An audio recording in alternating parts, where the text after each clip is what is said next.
Welcome to Bharat India time YouTube channel. आज हम विनीत चौहान जी के चैनल पे ही उनका इंटरव्यू लेंगे। तो विनीत चौहान जी, कैसे हैं आप? मजे में हैं।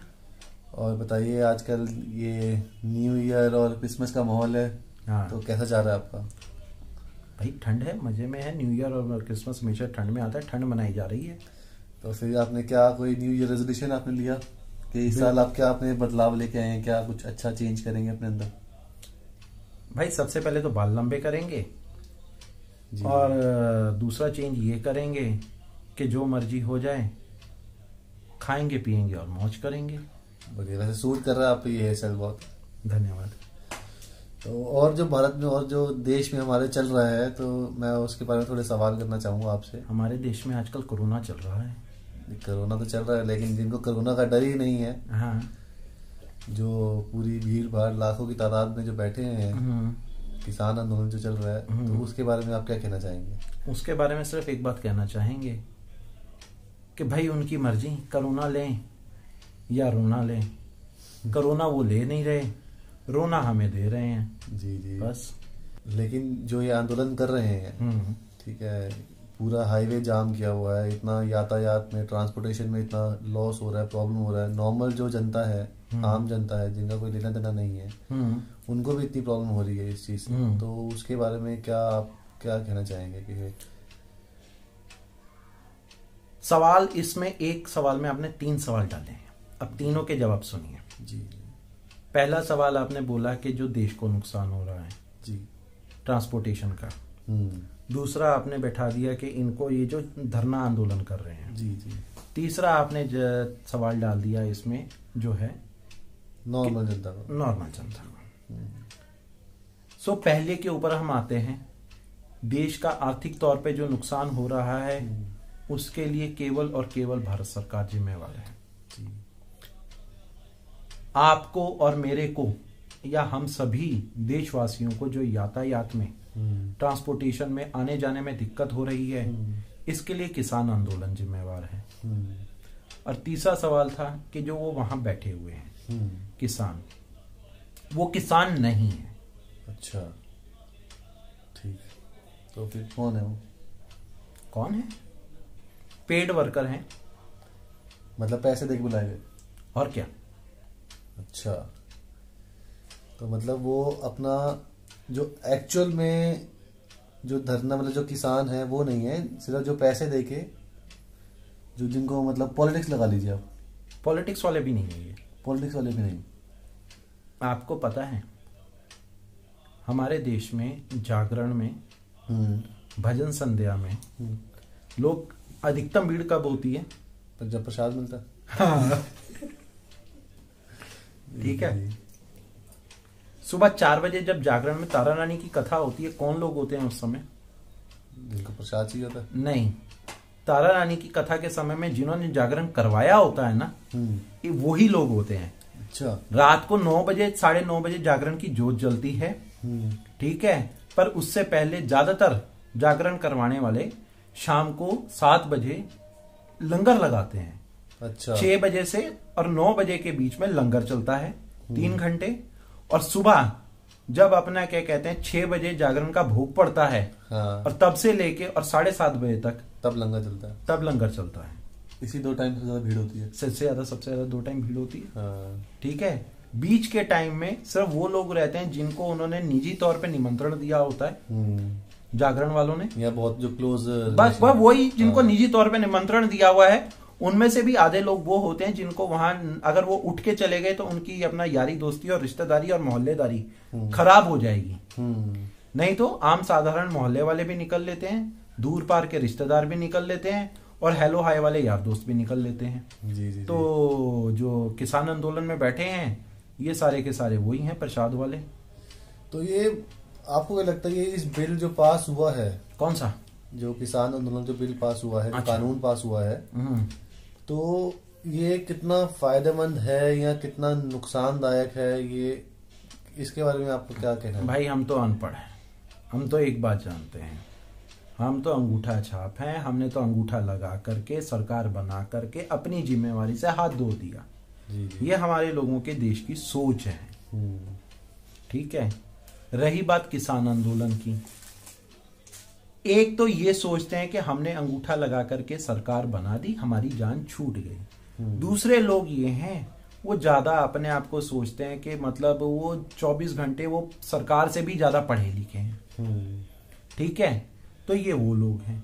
सो भाई मेरे, किसान आंदोलन में मैं सिर्फ एक चीज कहूंगा, मेरे 3 बातों के 3 सीधे सीधे सवालों के हाँ या ना में आप जवाब दे दीजिएगा।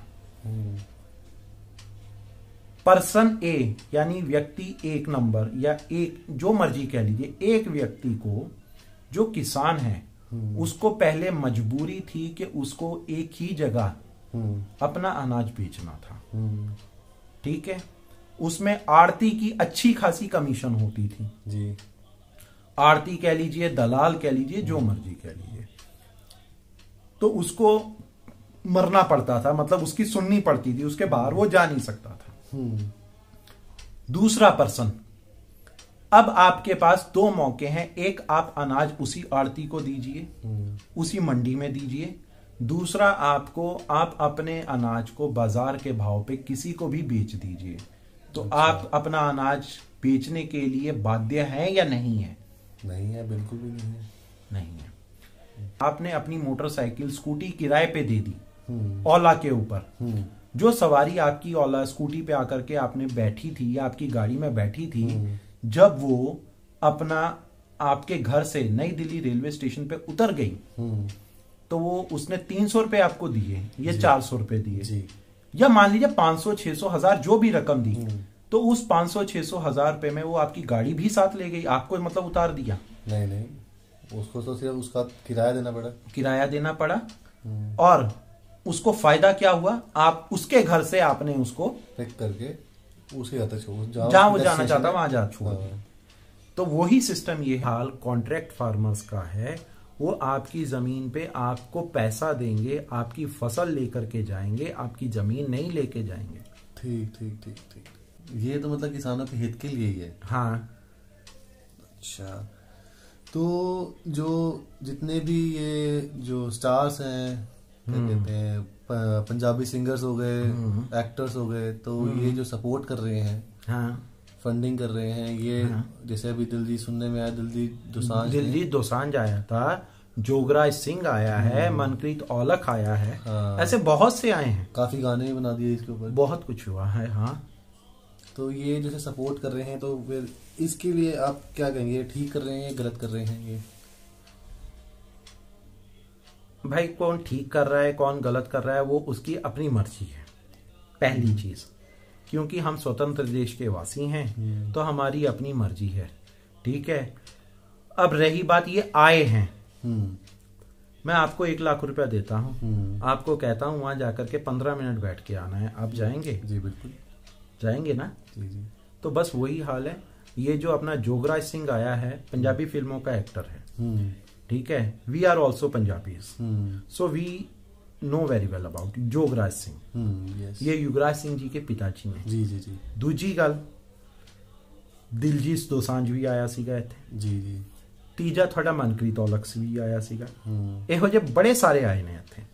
ਇਹ जिन्ने आए ने ਇਹ किसान अंदोलन ਦੇ ਨਾਂ ਤੇ नहीं आए ने, ये अपने ढिड ਦੀਆਂ रोटियां करके आए ने। ठीक। ते दिलजीत दोसांझ जो है उसने 1 करोड़ रुपया डोनेट किया है। दोसांझ साहब को एक बात पूछें, तकरीबन 9 महीने से इनकी ना तो कोई वीडियो आई, ना कोई पिक्चर आया, ना कोई गाना आया।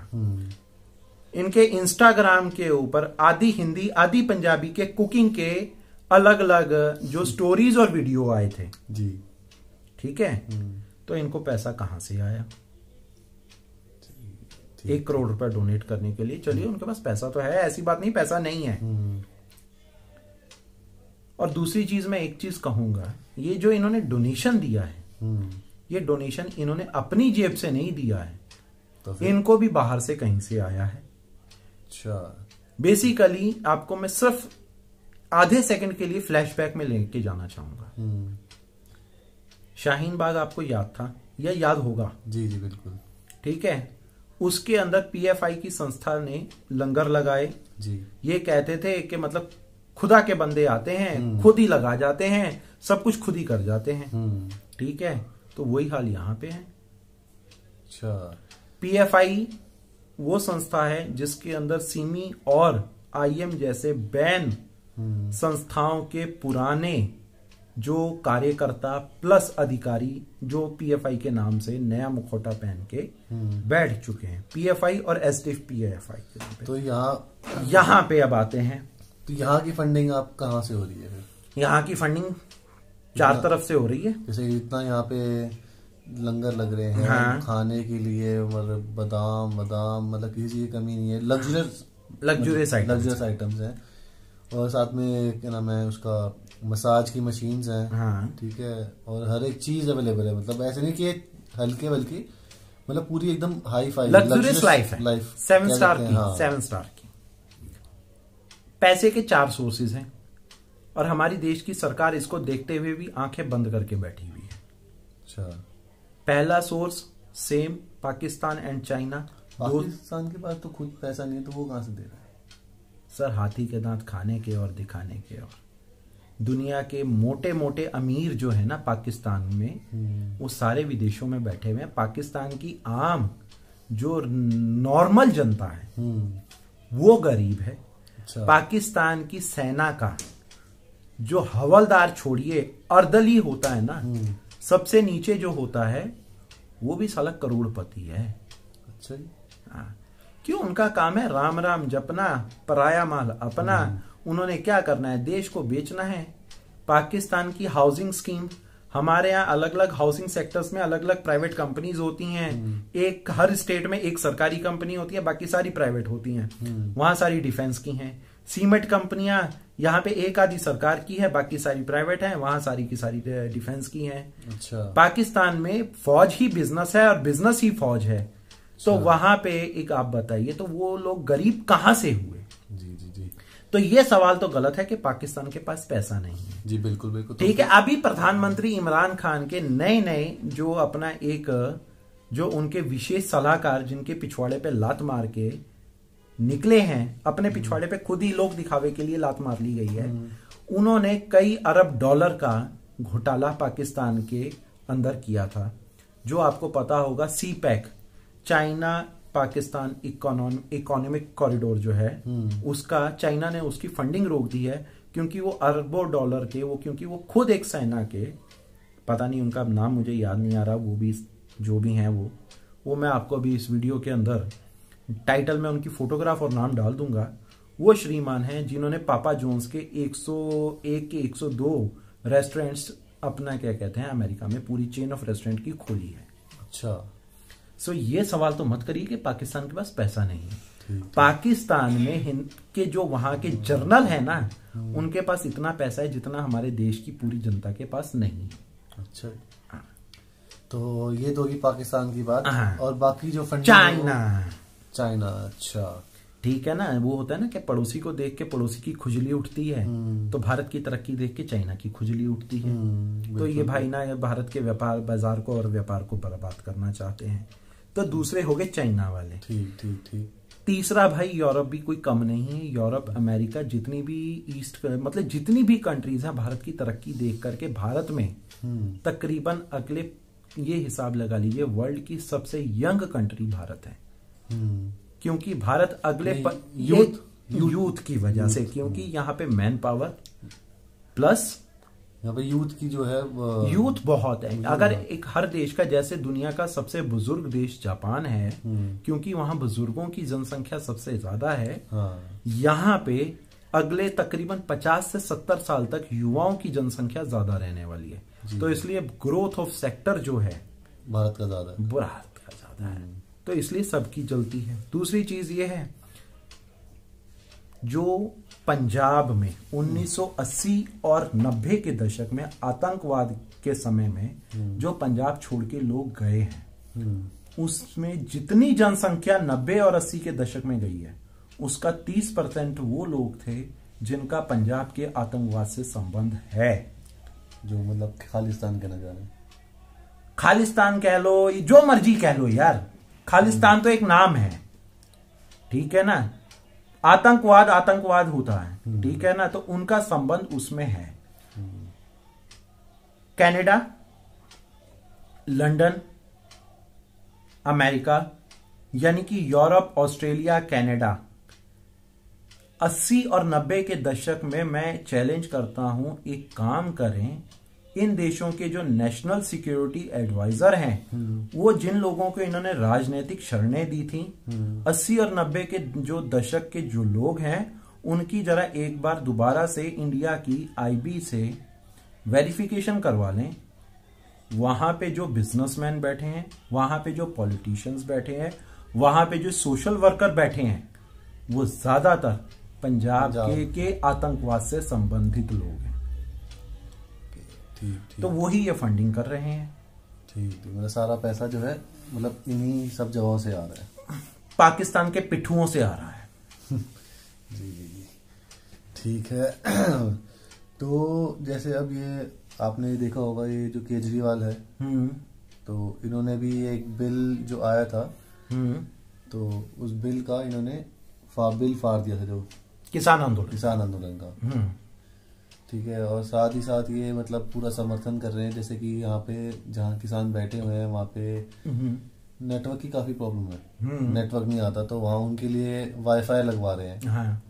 तो क्या ये भी एक, ये एक्चुअली सपोर्ट है, या फिर ये भी उनकी एक चाल हो सकती है, क्या, ताकि अगले जो इलेक्शंस में वहाँ पंजाब में सीएम की कुर्सी के लिए? वही तो है उनका, और क्या है। सिंपल सी बात है कि केजरीवाल जी का एक ही काम है। केजरीवाल जी दिल्ली में रबड़ स्टैंप मुख्यमंत्री हैं। दिल्ली के असली मुख्यमंत्री वो मनीष सिसोदिया हैं। तो इसलिए ये बहुत साफ सुथरा कार्यक्रम है कि वो चाहते हैं कि किसी एक स्टेट में आम आदमी पार्टी की सरकार बन जाए और ये दिल्ली की गद्दी मुख्यमंत्री श्री मनीष सिसोदिया जी को दे करके ये वहां के मुख्यमंत्री बन जाएं। तो इनका पिछले कुछ सालों से पंजाब के इलेक्शंस में अपना हाथ आजमाने की कोशिश कर रहे हैं। तो इनकी पूरी कोशिश है कि वहां पे जाएं और वहां पे ये अपना क्या कहते हैं, पंजाब के इलेक्शंस में सीटें निकालने की पहले भी इन्होंने कोशिश की है, कोई खास निकली नहीं, लेकिन उसके नाकाम आए थे। वहां पे अगर इन्होंने थोड़ी बहुत पार्टी खड़ी भी की तो उसमें फूट पड़ गई और बहुत कुछ हो गया। तो इस वजह से ये अपना निकल लिए, तो वहां पे कुछ इनका हो नहीं पाया अभी, तभी ये दिल्ली में है। ठीक। तो ये वहां पे, ये जो वहां पे अपना किसानों के लिए लाए, वो दिखाना, नेटवर्क बिछाना, ये करना वो करना है, कुछ नहीं है यहाँ पे। ठीक है ना, तो वो सिस्टम है। तो इसमें कोई बड़ी बात नहीं। दूसरा, इनका किसानों का जो बिल फाड़ना, भाई केजरीवाल जी के लिए वो कहावत बिल्कुल सही है। कहने की बात वही है कि हाथी के दांत खाने के और दिखाने के। और अगर केजरीवाल जी ये चाहते थे कि बिल लागू नहीं करना, तो विधानसभा के अंदर वो इसके खिलाफ मत पारित कर सकते थे, पर उन्होंने वो किया नहीं। सिर्फ एक ड्रामा किया था, एक दिन की विधानसभा बुला करके, और कुछ नहीं। बस अपना एक पॉजिटिव वो दिखाने के, ताकि वोट, कुछ नहीं जी। केजरीवाल जी भी सिर्फ वही हैं, पब्लिसिटी स्टंट। उनकी जो पीआर टीम बोलती है वो करते हैं। ओके, ठीक है ना। ठीक। क्योंकि जैसे अगर वो, सिंपल सी बात है, अगर उनकी पीआर टीम बोलती है आज आपने ये करना है, तो आज वो करते हैं। उनके भाषण जो है वो स्क्रिप्टेड होते हैं। ठीक है, उनके सब चीजें स्क्रिप्टेड होती है, नॉन स्क्रिप्टेड कुछ नहीं होता उनका। जी। तो ये तो रही। तो फिर मैं आपका जानना चाहूंगा कि आपका क्या राय है किसके ऊपर, इस कानून को लेके, और ये जो आंदोलन चल रहा है। भाई आंदोलन के ऊपर तो मेरा एक ही कहना है कि राम राम जपना, पराया माल अपना। ठीक है, जहां देखी तवा परात, वहां काटी सारी रात। जिस देश में क्राउड को इकट्ठा करना एक बिजनेस है, जो जनता भारत की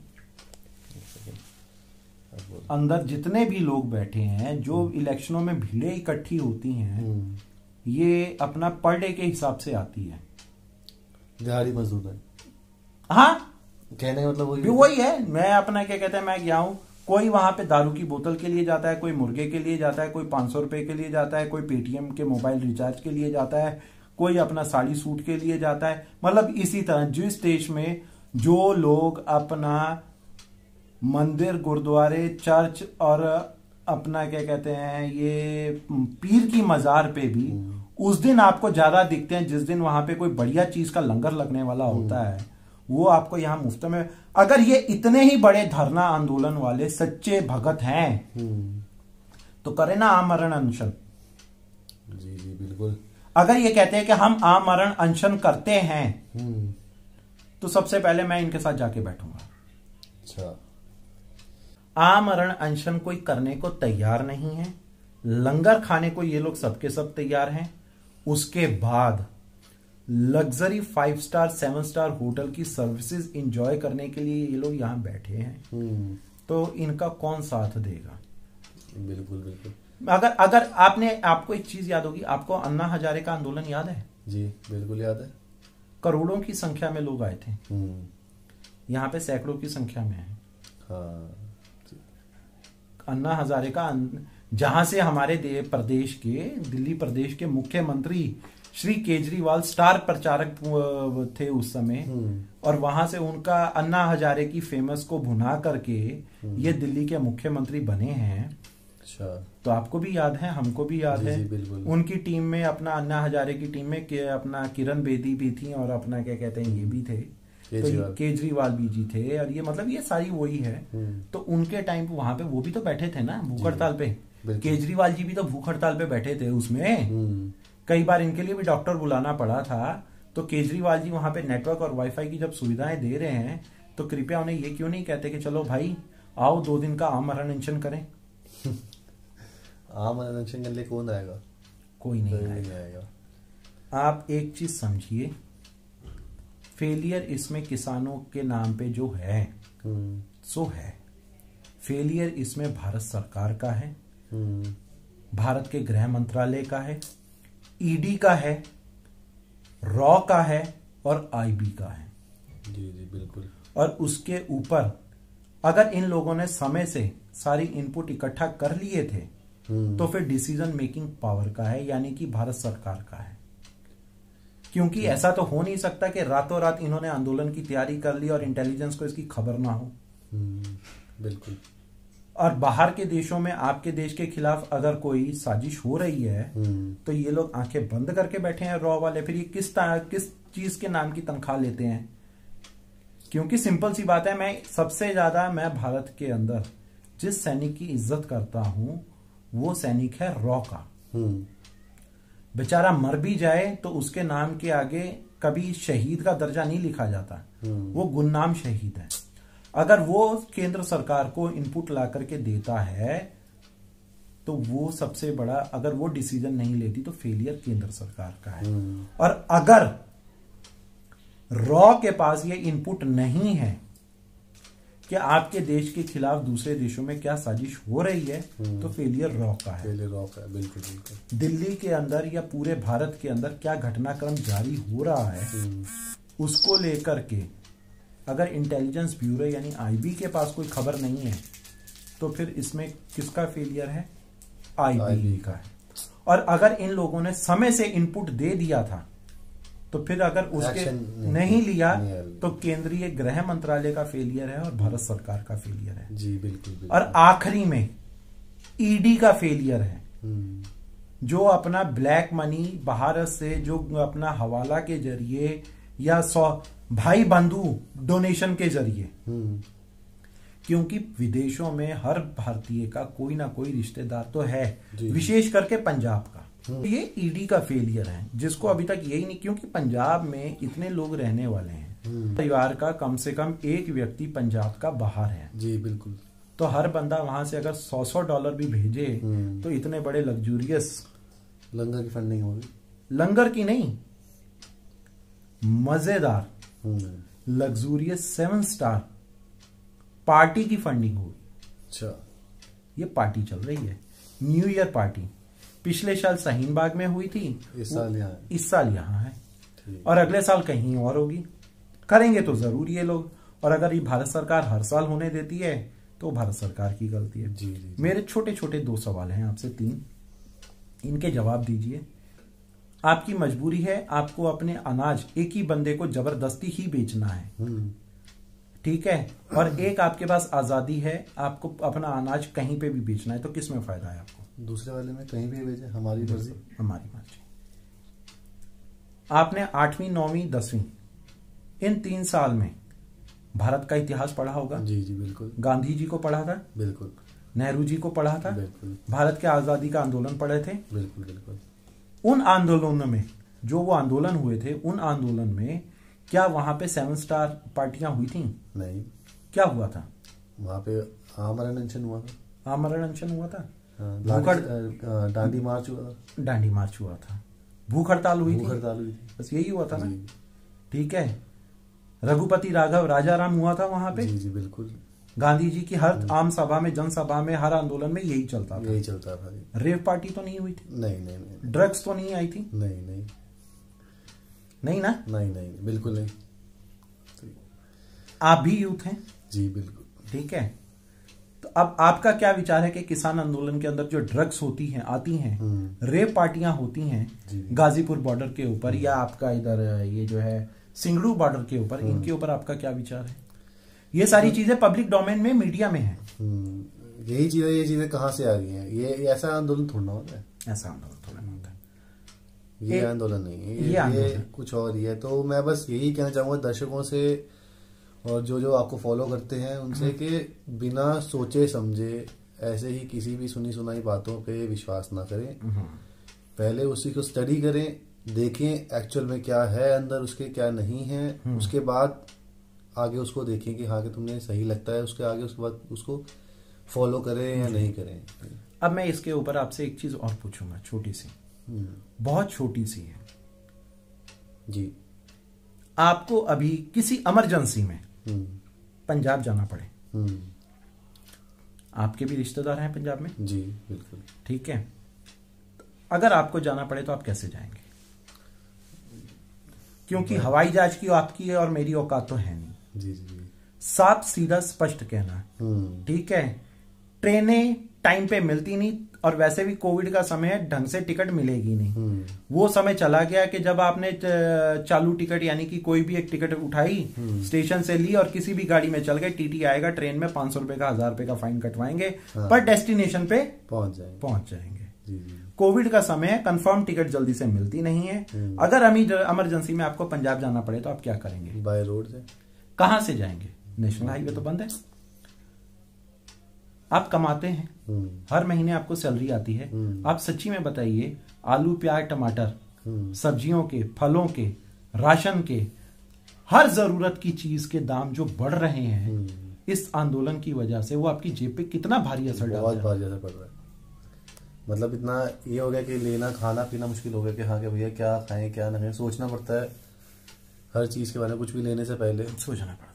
अब एक चीज बताइए, अब सबसे आखिर में मैं एक सवाल करूंगा और इसके बाद मैं इस वीडियो को यहीं अंत करूंगा। आप एक चीज बताइए, आम नागरिक तो भूखा 2 दिन रह भी ले तो साला मरेगा नहीं, ठीक है ना? क्योंकि हम भारतीय हैं, हमें 2-2 दिन छोड़िए 9-9 दिन के हम लोग अपना नवरात्रों में व्रत रख डालते हैं, तो हम लोग मरने वालों में से नहीं है। पर -50 डिग्री और -70 डिग्री में जो सियाचिन के ग्लेशियर के ऊपर भारतीय सेना के जवान, जो द्रास कारगिल के अंदर भारतीय सेना के जवान जो तैनात हैं, उनके पास समय पे रसद, राशन, हथियार अगर ना पहुंचे, उसके लिए कौन जिम्मेवार है? ये बिल्कुल ये देश के साथ गद्दारी है अपने। ये जो सेना की सप्लाई के लिए जो उनकी जरूरतमंद चीजें हैं उन तक पहुंचने के बीच में रुकावट डाल रहा है, तो वही ये चीज नहीं होनी चाहिए, तो बहुत गलत है। सारी दुनिया को पता है कि सर्दियों का मौसम शुरू होने से पहले सेना की सप्लाई पहुंचाना अनिवार्य है। जी जी जी, ठीक है ना? और नवंबर का महीना, अक्टूबर नवंबर का महीना, लद्दाख से लेके कारगिल, द्रास और सियाचिन ग्लेशियर तक सेना की सप्लाई और रसद पहुंचाई जाती है। नेशनल हाईवे बंद होगा, दिल्ली का बॉर्डर बंद होगा, तो जरूरी ऐसा तो है नहीं कि सारा कुछ दिल्ली के वहां से अपना पंजाब और हरियाणा से ही चला जाएगा। कुछ चीजें बंगाल से भी आएंगी, कुछ महाराष्ट्र से भी आएंगी, कुछ उत्तर प्रदेश से भी आएंगी, कुछ आपका तमिलनाडु कर्नाटक से भी आएंगी। बिल्कुल बिल्कुल, पूरे भारत से ही चीजें, पूरे भारत से आएंगी। तभी तो सेना तक पहुंचेगा। जी जी जी। फिर इसके बारे में आप क्या कहते हैं? और ये हर साल, आपको याद होगा शर्जील इमाम ने एक बात कही थी अपने पिछले वीडियो में, जिसकी वजह से वो जेल के अंदर बैठा है। ये हर बार टेस्ट करते हैं पानी कितना गर्म है, हमारी उंगली कितना सह सकती है। पिछली बार उन्होंने दिल्ली की एक टेम्परेरी रोड चाइना पाकिस्तान द्वारा बंद कराई गई थी, शाहीन बाग की, वो पहले देखा गया कि कितना पानी टेस्ट करने की कोशिश की गई कि कितना हाथ जलेगा। ठीक है जी। उसके बाद वो तो शुक्र करिए कि अगर कोरोना आ गया, नहीं तो ये लोग लंबा बैठने वाले थे। ये शाहीन बाग पार्ट 2 है, जो इस बार सेकंड बार अपना और गर्म पानी में हाथ डाल करके देखा जा रहा है कि ये कितना और सह सकते हैं, कितना और सह सकते हैं। गलती केंद्र सरकार की है, गलती जो है वो केंद्र सरकार की है, या यूं कहूं गलती जो संसद में बैठे हुए तकरीबन एवरेज 800 सांसद हैं, ये उनकी है। गलती उनकी क्यों है? सिर्फ इतनी सी है कि वो लोग एक ढंग का कानून देश के अंदर पास नहीं कर सकते कि आंदोलन करने का अधिकार मत छीनो, पर आंदोलन करने के लिए जगह निश्चित करो। हर जिले में एक जगह निश्चित कर दो कि इस जगह पे आप आंदोलन करने के लिए स्वतंत्र हैं। जी जी बिल्कुल। बस। और दूसरा, उसमें 18 साल से नीचे का बंदा आधार कार्ड वोट कार्ड लेकर के आए, उससे नीचे का बच्चा आ नहीं सकता। बिल्कुल बिल्कुल, बहुत अच्छा आपने ये चीज, क्योंकि 5-5 साल के बच्चे, 4-4 साल के बच्चे देश के प्रधानमंत्री को गालियां देते हैं आकर के, तो उनकी मानसिकता पे क्या असर पड़ेगा? क्या? बिल्कुल सही, बिल्कुल सही। धरना प्रदर्शन करना इनका मौलिक संवैधानिक अधिकार है। जिन्होंने कभी संविधान का स्कूल में जाके काखागा नहीं पढ़ा होगा, जो नागरिक शास्त्र के मास्टर को मां बहन की गालियां देते होंगे, वो आज बाबा भीम साहब अंबेडकर की अपना हाथ में अपना संविधान की वो उठा करके कहते हैं हमाम संविधान, हमारा संविधान, हमारा संविधान। इनको संविधान के ये आज तक ये नहीं पता होगा कि अनुच्छेद कितने हैं। ठीक है, ऐसे लोग आज ये कहते हैं कि अपना इधर आपको दुनिया जहान के कहानियां सुनाने को ये लोग तैयार रहते हैं, सब कुछ करते हैं। और कहां ये अपना क्या कहते हैं, जहां ये कहते थे कि राम का नाम नहीं लेंगे, अयोध्या में मंदिर नहीं बनने देंगे, वो शाहीन बाग में बैठ करके अपना रघुपति राघव राजा राम पतित पावन सीताराम गा रहे थे।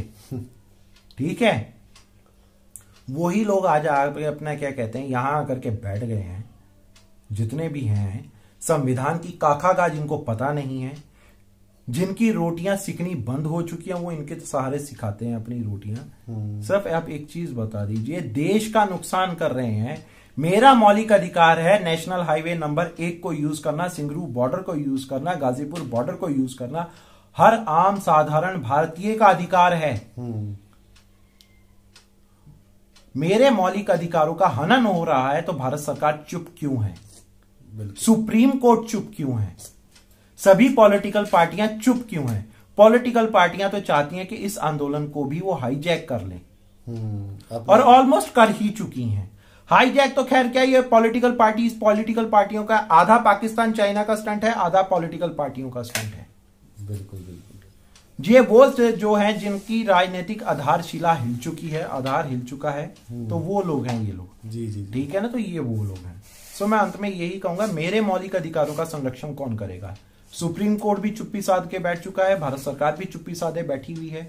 ठीक है, और माफ करिएगा, हमारे देश में एक ही कहते हैं ना, खूब लड़ी मर्दानी, जो झांसी वाली रानी थी, उसके बाद एक ही आई थी जिसका नाम था इंदिरा गांधी। इंदिरा गांधी पहले बंदे को गोली मारती थी, ठीक है, फिर उसके बाद पूछती थी हाँ भाई आपकी प्रॉब्लम क्या है। प्रधानमंत्री ऐसा होना चाहिए, पहले उसके नाम से हर बंदे का, हाँ प्रधानमंत्री, अपने घर में नाम लेना, सपने में भी प्रधानमंत्री, तो उसके कपड़े वहीं गीले हो जाने चाहिए। पाकिस्तान के 2 टुकड़े करके रख दिए। श्रीमती इंदिरा गांधी हमारी देश की पूर्व प्रधानमंत्री, स्वर्गीय। कांग्रेस पार्टी निकम्मी, पर प्रधानमंत्री जो है हमारे देश की नंबर 1 थी।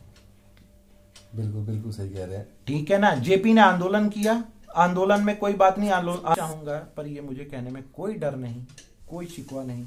हमारे देश के प्रधानमंत्री, मौजूदा प्रधानमंत्री, अपनी इंटरनेशनल छवि जो वो बनाने की कोशिश कर रहे हैं, एक जी। उसको ना बनाते हुए पहले जो देश में देशद्रोही हैं उनको गोलियां मार दें 2-4 को पकड़ के, तो बाकी सारे सुधर जाएंगे। भेड़ जो होती है उनके भेड़ों के झुंड में भेड़िए भी होते हैं। हाँ। तो एक आदि अपना भेड़ को गोली मार देंगे, भेड़िए अपने आप चाइना पाकिस्तान निकल जाएंगे। जी बिल्कुल सही कहा आपने। तो बस वीडियो को और ज्यादा ना खींचते हुए, लंबा करते हुए हम इसको यहीं समाप्त करते हैं। तो जय हिंद। जय हिंद। जय